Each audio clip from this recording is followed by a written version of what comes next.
Good morning. ప్రభువైన యేసుక్రీస్తు వారి పరిశుద్ధ నామములో అందరికీ శుభాలు.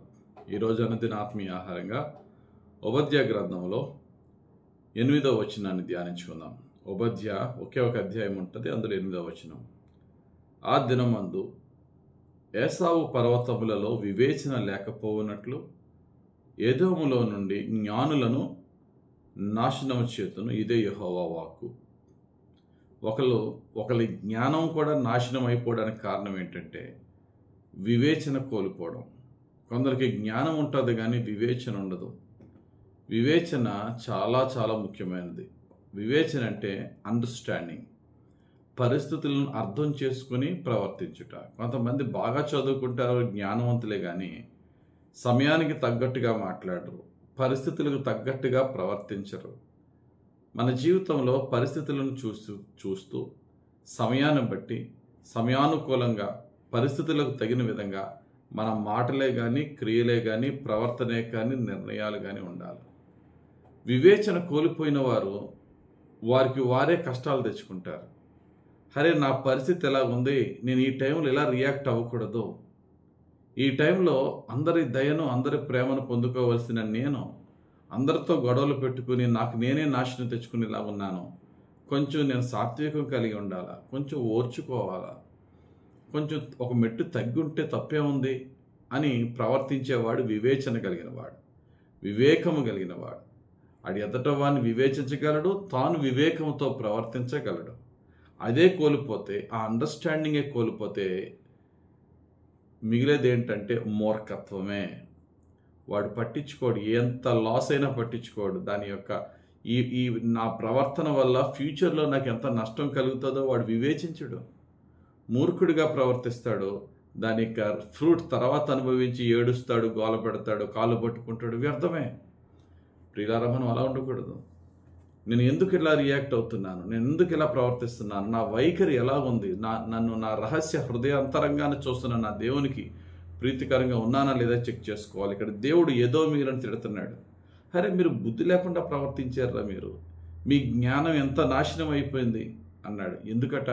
ఆ ఏదో మీలట ఎప్పుడు సంతోషిస్తున్నారు, ఎప్పుడు దుఃఖపడుతున్నారు చూస్తే వారి సహోదరుడు పడిపోయినప్పుడు వారికి హ్యాపీ మూమెంట్స్ అట.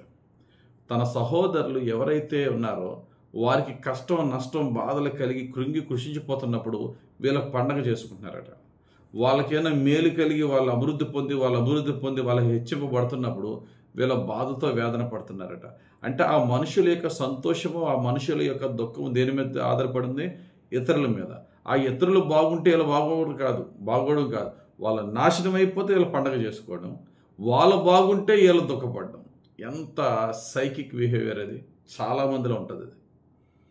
దేవుడు ఎదోమీలను సర్వనాశనం చేయడానికి గల కారణమే అది. అందుకని అంటారు, అదే ఓబద్య గ్రంథం మనం మొదట ఆ అధ్యాయంలో 8వ వచనం చదువుకున్నాం.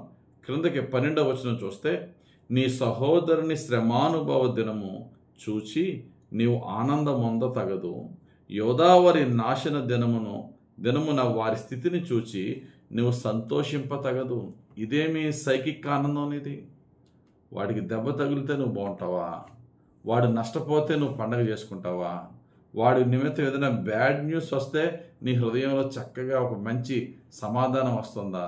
ఒకవేళ అటువంటి జీవితం అయితే కంప్లీట్గా దైవత్వానికి దూరం అయిపోయిన వ్యక్తుల జీవితం అది. బుద్ధిని, జ్ఞానాన్ని, వివేచనను కోల్పోయిన జీవితం అది.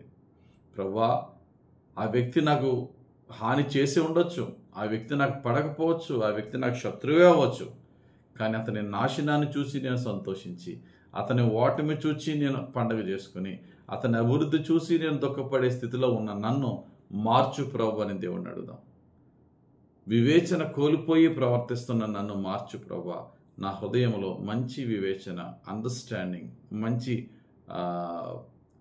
పరిశుద్ధమైన, ప్రేమ కలిగిన, యథార్థమైన జీవితం నాకు ఇవి. కుయుక్తితో కూడిన జీవితము లేక కుతంత్రాలతోనూ, మత్సరముతోనూ, అసూయలతోనూ, గర్వహంకారాలతో ఉన్న జీవితం తీసే ప్రభువా. నా హృదయాంతరంగాన్ని చూచేవాడు కాబట్టి నీకు ప్రీతికరంగా నేను జీవించి ఎదుట వారిని ప్రేమించి వారి క్షేమాన్ని కోరుకునే జీవితం నాకు, ఈవెన్ శత్రువు విషయంలో అయినా సరే. ప్రేమించి వారి క్షేమాన్ని కోరుకుని వారు బాగోవాలా, నేను బాగోవాలని కోరుకోవాలే తప్ప వాడు బాగోపోతే నేను బాగుంటానని కోరుకునే జీవితం నాలో తీసే ప్రభు అని దేవుణ్ణి అడుగుదాం. విచక్షణతో ప్రవర్తిద్దాం. రాబోయే కీడు నుండి తప్పించుకుందాం. మన జ్ఞానం, మనం చదువుకున్న జ్ఞానం, ఇప్పటివరకు నేర్చుకున్న బుద్ధి నాశనము కాకుండా, వ్యర్థమైపోకుండా వివేకముతోనూ విచక్షణతోనూ ప్రవర్తించి దేవుని దయను పొందుకుందాం. దేవుడు తన పరిశుద్ధ వాక్యం మన జీవితంలో నెరవేర్చునుగాక. ఆమేన్.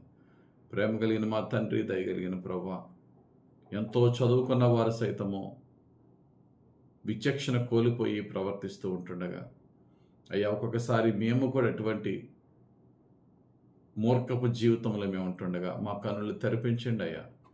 ఎవరి నాశనము, ఎవరి ఓటమి, ఎవరి బాధను చూచి మా హృదయములోనైనా మేము సంతోషించకుండా, మమ్మల్ని బాధ పెట్టిన వారు సైతము వారికి మేలు కలగాలనే ఉద్దేశం కలిగి ఉండే హృదయం దయచేయండి.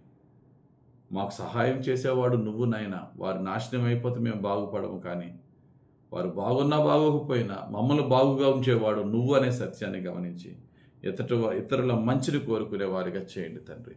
ఎదోమీయులు ఇశ్రాయేలు నాశనము చూసి సంతోషించినందుకు ఎదోమీయులను సర్వనాశనం చేసేసావు నాయన.